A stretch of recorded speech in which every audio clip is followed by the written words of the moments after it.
Hello everyone, this is Professor Sana Ansari and today we are going to discuss about the barriers to effective communication.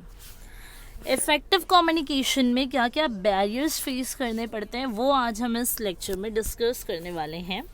जैसे कि कोई भी business organisation होती है तो वहाँ पे बहुत सारे प्रॉब्लम्स एंड बैरियर्स आते हैं at the time of communication. तो बस वही चीज़ें हम यहाँ पे इस वीडियो में डिस्कस करेंगे। ठीक है, तो स्टार्ट करते हैं यहाँ पर। ठीक है, जैसे कि फर्स्ट आप यहाँ पर देख सकते हैं मैंने एक नोट्स जैसा प्रिपेयर कर रखा है, बैरियर्स टू कम्युनिकेशन। ठीक है, the various barriers to communications are broadly divided into 5 group as listed below. ठीक है, 5 ग्रुप्स में बैरियर्स टू कम्युनिकेशन को डिवाइड किया गया है। कौन कौन से बैरियर्स होते हैं वो हम यहाँ पर देखेंगे। जैसे फिज़िकल होता है, फिज़िकल बैरियर्स ऑफ कम्युनिकेशन क्या क्या होता है हम इसके आगे उसको डिस्कस करने वाले हैं। सेमेंटिक क्या क्या बैरियर्स हमें फेस करने पड़ते हैं वो डिस्कस करेंगे। सोशल एंड साइकोलॉजिकल क्या बैरियर्स फेस करने पड़ते हैं, and cross cultures, and then last one is organizational, जो हम लोग डीपली आगे चलकर डिस्कस करने वाले हैं। You can take the screenshot of my slides, it will help you out at the time of your examination. So here we have our first point or first barrier to communication, we can say, that is physical barriers to effective communication. It is also called as physical, or we can say that environmental barriers to communication. Physical क्या होता है, अगर किसी organization में let's take an example of classroom, आप classroom वगैरह में हैं तो यहाँ पर आपको क्या क्या या फिर इन्वायरमेंट बेसिस पे क्या क्या बैरियर्स हमें फेस करने पड़ते हैं at the time of communication, और ऐसी कौन सी बैरियर्स होती है इन्वायरमेंटल एंड फिज़िकल जो हमारी इफ़ेक्टिव कम्युनिकेशन को इफ़ेक्टिव नहीं रहने देती। So let's start. We have first point which is noise. ठीक है, नॉइज़ क्या होता है, सबसे ज़्यादा मतलब एक ऐसा फैक्टर है that confuses the people to communicate, disturb करता है, बहुत ही डिमिनिश करता है, इंटरफेयर करता है with communication at the time of communication. अगर मैं जैसे कि इस वीडियो द्वारा आपको कुछ इन्फॉर्मेशंस पास ऑन करना चाहती हूँ बट यहाँ पे फ़ैन का आवाज़ आए या फिर बिल्कुल कोई अलग एक आवाज़ आए तो इससे क्या होगा, कम्युनिकेशन इफ़ेक्टिव नहीं हो पाएगा, इसमें बहुत ही ज़्यादा डिस्टर्बेंस एंड कन्फ्यूजन क्रिएट हो जाएगा। तो फर्स्ट जो बैरियर होता है कम्युनिकेशन में, physical barrier, it is noise, और इन्वायरमेंटल बैरियर आएगा तो भी we can say that noise. ठीक है, the second one is defects in communication system. ठीक है, कम्युनिकेशन सिस्टम में भी अगर कोई डिफेक्ट आता है तो हम यहाँ पर इफ़ेक्टिवली कम्युनिकेट नहीं कर सकते। जैसे कि अगर इलेक्ट्रिसिटी प्रॉब्लम है तो टेलीफोनिक कम्युनिकेशन में बहुत ही ज़्यादा क्या हो जाएगा, हमें डिस्टर्बेंस मिलेगा या फिर बहुत ही ज़्यादा डिफ़िकल्टीज आएगी to communicate telephonically with the peoples. ठीक है, just because of lost of electricity services. ठीक है, टाइम एंड डिस्टेंस, समटाइम्स क्या होता है, if you don't have lots of time to communicate with others, तो टाइम की वजह से भी क्या होता है, it's a environmental factor of communication barriers कि अगर आपके पास इनफ टाइम नहीं है और डिस्टेंस, आप अलग अलग रहते हो। जैसे कि समझो ऑर्गेनाइजेशन का एग्जाम्पल अगर हम देखते हैं तो ऑर्गेनाइजेशन में पहले तो टाइम नहीं होता बंदों के पास, एम्प्लॉयज़ के पास, to communicate with each other because उनके पास वर्कलोड ज़्यादा होता है। ठीक है, तो ये भी एक हो गया बैरियर्स टू कम्युनिकेशन, क्योंकि मैं आजू बाजू में बैठ के भी मेरे जो कलीग है उससे कम्युनिकेट नहीं कर सकते बिकॉज हम दोनों के पास एक जैसा बर्डन और प्रेशर है related to work. Distance, sometimes shift का प्रॉब्लम होता है, जैसे कि ऑर्गेनाइजेशन में शिफ्ट जो है रोटेट होती रहती है ना, तो रोटेशन की वजह से भी क्या होता है, अगर मेरा जो एक कलीग है जैसे मैं कम्युनिकेट करती हूँ एनी टाइम, अगर वो नाइट की शिफ्ट में है और मैं डे की शिफ्ट में हूँ तो यहाँ पे कम्युनिकेशन हो जाता है। ठीक है, डिस्टेंस की वजह से बैरियर है ये। फिर है wrong selection of medium, sometimes क्या होता है, अगर receiver as a sender, if I just want to pass on some information to the others और to you, so you will be the receiver of mine and I will be the I can say that I am the sender. ठीक है, sender of the message. तो यहाँ पे क्या आएगा, जो भी अब जैसे कि मैं आपको कोई मैसेज पास ऑन करना चाह रही हूँ, बट जिस मीडियम के थ्रू मैं पास ऑन करना चाहती हूँ, अगर वो मेरा रिसीवर इजीली नहीं समझ पा रहा है, तो ये भी क्या आएगा, बैरियर्स टू कम्युनिकेशन होगा। ठीक है, टेम्परेचर एंड ह्यूमिडिटी, समटाइम्स क्या होता है, इट्स इन्वायरमेंटल और we can say physical barriers to communication. Temperature and humidity की वजह से भी, अगर समझो temperature and humidity can cause some environmental stress, इसकी वजह से क्या होता है, इन्वायरमेंटल स्ट्रेस हो जाता है। जैसे कि क्लासरूम का एग्जाम्पल लेते हैं कि लेक्चरर है, अगर इन्वायरमेंटल ज़्यादा ह्यूमिडिटी है, टेम्परेचर बहुत है, या फिर समझो कि बिल्डिंग के प्रेमाइजेस आपको बहुत ज़्यादा नॉइजी प्रॉब्लम को फेस करना पड़ रहा है, गाड़ियाँ चल रही है, इसकी वजह से थोड़ी ह्यूमिडिटी हो गई है या फिर टेम्परेचर बढ़ गया है, तो इसकी वजह से क्या एज ए लेक्चरर भी मैं आपको ईजिली क्या कर पाऊँगी, इन्फॉर्मेशन पास ऑन नहीं कर पाऊँगी, just because of environmental stress, and आपको भी कन्फ्यूजन होगा टू अंडरस्टैंड माई पॉइंट्स। सो यहाँ पर हमने फिजिकल और इन्वायरमेंटल बैरियर्स पढ़ा। अब सेकेंड वी हैव सेमेंटिक और लैंग्वेज बैरियर्स। सेमेंटिक लैंग्वेज क्या होते हैं, जैसे कि हम लोगों ने ऑलरेडी डिस्कस किया था कि जो वर्ड्स एंड सेंटेंसेस से रिलेटेड होता है। समटाइम्स क्या होता है, हम बोलना कुछ चाहते हैं एंड सामने वाला कुछ और समझता है, so that is called as semantic. Words and sentence की वजह से और वी कैन से लैंग्वेजेस की वजह से भी कम्युनिकेशंस में बैरियर्स आते हैं। फर्स्ट है miss interpretations of words. Sometimes क्या होता है ना, अगर मैं कोई वर्ड मेरी कम्युनिकेशन में यूज़ कर रही हूँ, बट एज ए रिसीवर आप उस वर्ड को एक अलग तरीके से इंटरप्रिटेट कर रहे हो, तो यहाँ पे क्या होता है, मिस इंटरप्रिटेशन हो जाता है रिलेटेड टू वर्ड्स। जैसे कि अगर मैं चीप वर्ड का यूज़ करूँ, तो चीप का एक होता है बहुत ही जैसे मतलब ख़राब, ऐसा आप लेते हो, और एक चीप होता है सस्ता। तो मतलब यहाँ पे दो वर्ड्स होते हैं, तो मुझे सेंटेंस एंड वर्ड्स को ऐसे फ्रेम करना हो जिससे मिस इंटरप्रिटेशन ना हो, सामने वाला ईजिली मेरे वर्ड्स को इंटरप्रिटेशन कर सके। ठीक है, जैसे कि अब बेबी का एग्जाम्पल ले लो। लव, बेबी कैसा होता है, कभी हम किसी को लव एंड अफेक्शन की वजह से भी बेबी बोल सकते हैं, कभी किसी छोटे बच्चे को भी बेबी बोल सकते हैं। तो ये कैसा होता है, इंटरप्रिटेट करना, मेरा रिसीवर कैसे मेरे वर्ड्स को इंटरप्रिटेट कर रहा है, दैट्स अ डिफरेंट थिंग। सो इसकी वजह से भी समटाइम्स मिस इंटरप्रिटेशन होता है। ठीक है, और फिर उसके आगे देखते हैं डिफरेंट इन लैंग्वेजेस। अगर हमारा लैंग्वेज डिफरेंट है तो उसमें भी अब कैसा होता है, डिफरेंस अलग अलग लैंग्वेजेस में कोई पर्टिकुलर वर्ड्स होते हैं जिसका अलग अलग मीनिंग होता है। जैसे कि समझो अगर मैं हिंदी में किसी एक पर्टिकुलर वर्ड को बोल रही हूँ, तो हो सकता है तमिल में उस वर्ड को अलग माना जाता है, उसका मीनिंग कुछ और होगा। जैसे कि अगर इंग्लिश में एक वर्ड है मोर, जो हम बोलते हैं मोर वर्ड ज़्यादा के लिए, बट तमिल लैंग्वेज में देखोगे तो उसके लिए हम लोग वो लोग कर्ड ये वर्ड यूज़ करते हैं। तो मतलब कैसा होता है, डिफरेंस इन लैंग्वेजेस की वजह से भी क्या होता है, बहुत ही ज़्यादा हमें डिफ़िकल्टीज फेस करनी पड़ती है। ठीक है, okay, then we have use of जैर्गन।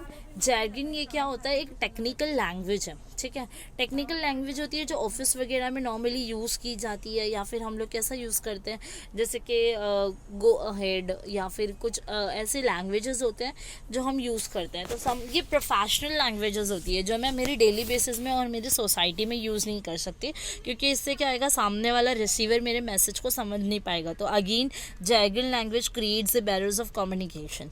ये it's suitable on the professional level only. ठीक है, then we have bypass instructions. क्या होता है, समटाइम्स दो वर्ड्स के बीच के दो वर्ड होते हैं। बाईपास इंस्ट्रक्शंस क्या होता है, जहाँ पे पर्सन्स एंड ग्रुप आपस में डिस्कस कर रहे हैं अबाउट टू मतलब कैसा होता है ना, अलग अलग सुपीरियर्स है, सुपीरियर्स के सेंटेंसेस अलग हो गए, या फिर सुपीरियर आपको इस तरीके से मतलब पास ऑन करना चाहेगा जहाँ पे वो कुछ अलग तरीके से आपको शो करेगा किसी पर्टिकुलर चीज़ को। तो यहाँ पे क्या हो सकता है, such they can be miscommunication between दो लोगों के बीच में मिसकम्युनिकेशन हो जाता है अगर आप डायरेक्टली और इनडायरेक्टली में डिफरेंस नहीं कर पाते।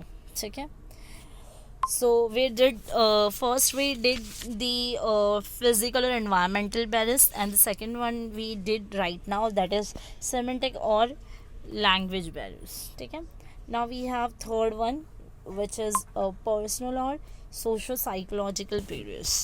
पर्सनल कभी कभी कैसा होता है, पर्सनल एंड साइकोलॉजिकल बैरियर्स की वजह से भी कम्युनिकेशन में बहुत ही ज़्यादा बैरियर्स आते हैं। जैसे डिफरेंट परसेप्शन, अगर मेरा परसेप्शन अलग है, जैसे कि मैंने कोई मैसेज आपको पास ऑन किया, ठीक है। बट मेरा जो परसेप्शन है, मैंने उसके अकॉर्डिंगली कोई मैसेज आपको पास ऑन किया, बट आप जो रिसीव कर रहे हो मैसेज, बट आपका परसेप्शन डिफरेंट है, तो यहाँ पे क्या होगा, आप जो है क्लियर नहीं रह पाओगे किसी चीज़ में, ठीक है। देन है close mind, and close mind peoples क्या होते हैं, दे कैन बी मतलब डिस्कस्ड वेरी बोल सकते हैं कि किसी भी तरीके से न्यू आइडियाज़ एंड फैक्ट्स को वो क्या कर सकते हैं, डिस्कस करते हैं। तो समटाइम क्लोज माइंड में क्या होता है, हम लोगों को मतलब कुछ लोगों के साथ बात करनी है या कम्युनिकेट करना है, तो ऐसे टाइम पे क्लोज माइंड होने की वजह से अगर कोई वर्ड गलती से भी आपसे निकल जाता है तो वो क्या हो जाएगा, आपके लिए बैरियर्स हो जाएगा। पुअर रिटेंशन, अगर आप किसी भी मैसेज को डे आफ्टर लिसनिंग भी याद नहीं रख पाते हो, तो ये भी क्या होएगा, बैरियर्स टू इफेक्टिव कम्युनिकेशन होगा। जैसे कि right now I am communicating with your people, है ना, बट आपने सुना, बट डे आफ्टर लिसनिंग आप भूल गए, तो it is called as poor retention. इसकी वजह से हमारा जो कम्युनिकेशन वो इफेक्टिव नहीं रहा। Then we have emotions. Emotions से कैसा होता है, अगर जैसे कि इमोशंस में हम लोग ले सकते हैं, if the sender is angry, worried and excited, अगर गुस्सा है तो गुस्से में है, तो वो मैसेज को जो पास ऑन करना चाहता है वो एकदम रिलैक्स होकर नहीं कर पाएगा, उसमें थोड़ा एंगर तो दिखेगा ही, बट इससे क्या आएगा, आपको कम्युनिकेशन में बैरियर आएगा। फिर उसके बाद अगर आप बहुत एक्साइटेड हो, तो एक्साइटमेंट में हम जो मैसेज एक्चुअली पास ऑन करना चाहते हैं वो ट्रैक से हम थोड़े इधर उधर हो जाते हैं, तो ये भी कम्युनिकेशन बैरियर्स है। Then we have wrong assumption, that is oh wrong assumption. अभी जैसे परसेप्शन में हमने देखा, तो उसी तरीके से रॉन्ग अज्यूमली, अगर हम एज्यूम कर रहे हैं रॉन्गली, तो ये भी प्रॉब्लम क्रिएट करता है। And the last one is rambling. Rambling क्या होता है, ठीक है, हाँ चल लास्ट हम पढ़ते हैं। रैम्बलिंग क्या होता है कि अगर आप विदाउट कनेक्शन वाला कोई बात कर रहे हो, है ना, it refers to talk aimlessly.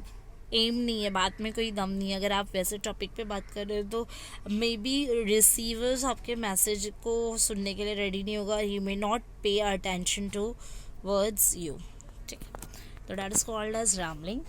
Okay, अभी उसके बाद देख लेते हैं, फोर्थ है हमारा cross culture barriers. The culture really culture जो हम देख रहे हैं ना, ये रेफर्स करता है related to ideas, skills, arts, rituals जो हमारी होते हैं, उसके लिए यहाँ पे वर्ड कल्चर यूज़ किया गया, ठीक है।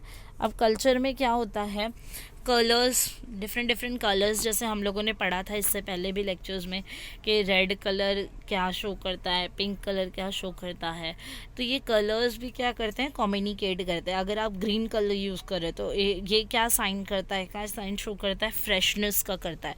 तो यहाँ पे कलर्स से भी आप क्या कर सकते हो, कम्युनिकेट कर सकते हैं। At the time of communicating और राइटिंग, अगर आप ये कलर्स का यूज़ कर रहे हो, that means you are showing about your freshness, about the freshness. Then we have body language जैसे कि postures and gestures को यूज़ करना, जैसे कि अगर आप पॉजिटिव साइन दिखाना चाह रहे हो तो thumb up is a positive sign in India, ना, but is a negative gestures in Greece. दूसरे कंट्रीज़ में अलग होता है, बट हमारे यहाँ पे अलग है। तो बॉडी लैंग्वेज से भी क्या होता है ना, अगर जैसे कि कलर्स के, तो आप रेड का ही देख लेंगे, तो रेड कहीं कहीं यूथ का साइन दिखाता है, youngsters of the nation, and कभी कभी जो रेड कलर होता है डेंजरस का साइन दिखाता है, तो यहाँ पे बैरियर्स टू कम्युनिकेशन हो गया। तो ऐसे ही बॉडी लैंग्वेज, जैसे कि थम्स अप हमने देखा, तो इंडिया में ये कौन सा साइन है, पॉजिटिव साइन है, बट ग्रीस वगैरह कंट्री में देखोगे तो thumbs up is a negative sign. तो ये होता है barriers to communication. And proxemics क्या होता है, स्पेस बिटवीन टू पीपल। आप अगर दो लोगों के बीच में कितना स्पेस है, या फिर वो कितनी क्लोज डिस्टेंस के हैं, अगर उनका फ्रेंडशिप वगैरह क्लोज है, तो वो that is a different thing. अगर आप सामने वाले पर्सन से ज़्यादा क्लोज नहीं है, तो you can not communicate very closely with him. तो इससे क्या होता है, थोड़ा डिस्टेंस की वजह से भी we can not communicate properly, or you can not communicate exactly what you want to say, ठीक है। then the last one is time ना होने की वजह से भी, अगर आप किसी चीज़ को बोलना चाह रहे हो बट आपके पास, सामने वाले के पास टाइम नहीं है, तो it creates the communication barriers, ठीक है। And the fifth one is organizational barriers. तो ऑर्गेनाइजेशन में तो काफ़ी सारे बैरियर्स आते ही हैं, जैसे स्टेटस बैरियर्स। अगर टॉप लेवल मैनेजमेंट है, एचआरस है, और I am as a employee, तो हो सकता है कि एचआरस एम्प्लॉय से नहीं कम्युनिकेट। अभी तो सब कुछ स्ट्रैटेजिक हो गया, एचआरस एंड एम्प्लॉयज़ मिलकर ऑर्गेनाइजेशनल वर्क को अकम्प्लिश करते हैं। बट अगर मैं प्रीवियस डेज में देखूंगी, जब पर्सनल मैनेजमेंट सिस्टम चलता था, तो वहाँ पे मैनेजमेंट और एम्प्लॉयज़ के बीच में ज़्यादा रिलेशंस नहीं होते थे, स्टेटस वहाँ पे बैरियर आता था। They can not communicate freely with the management, the employees can not communicate freely with the management, और वी कैन से एचआरस। सो यहाँ पे भी स्टेटस की वजह से भी कम्युनिकेशन बैरियर्स आता था। इंफॉर्मेशन ओवरलोडेड, कभी जैसे कि ओवरलोडेड इंफॉर्मेशन पास ऑन किया जा रहा है, ठीक है, तो इसमें से कुछ लोग सुनेंगे, कुछ लोग नहीं सुनेंगे, उसकी वजह से भी कम्युनिकेशन इफेक्टिव नहीं होगा। अगर आप मुझे इफेक्टिवली सुन रहे हो, that means communication is effective, but आप नहीं सुन रहे तो कम्युनिकेशन इफेक्टिव नहीं हो रहा है। Lack of planning, sometimes without planning and without thinking if I am communicating with you ना, तो it creates barriers of communication. हो सकता है कि रिसीवर आपके मैसेज को सुनना या समझना ना चाहे। And the last one is offensive style of communication. Offensive style of communication, जैसे कि आप रूड है, तो रूड होने की ये जो स्टाइल ऑफ कम्युनिकेशन होता है ना, ये स्पॉइल कर देता है रिलेशन को। अगर आप ऑर्गेनाइजेशन में, तो ये आपके रिलेशन को स्पॉइल कर देगा, जिसकी वजह से two peoples can not communicate effectively. Okay, so we have completed our barriers to communication, जिसमें हम लोगों ने सबसे पहले फिजिकल एंड एनवायरमेंटल देखा, then we discussed about the semantic and language barrier, then socio personal and socio psychological देखा, cross culture देखा, and last one organizational देखा. If you people have any doubts and difficulties, so you can make a comment on my YouTube channel and just subscribe my YouTube channel and hit the bell icon and share it with your friends too.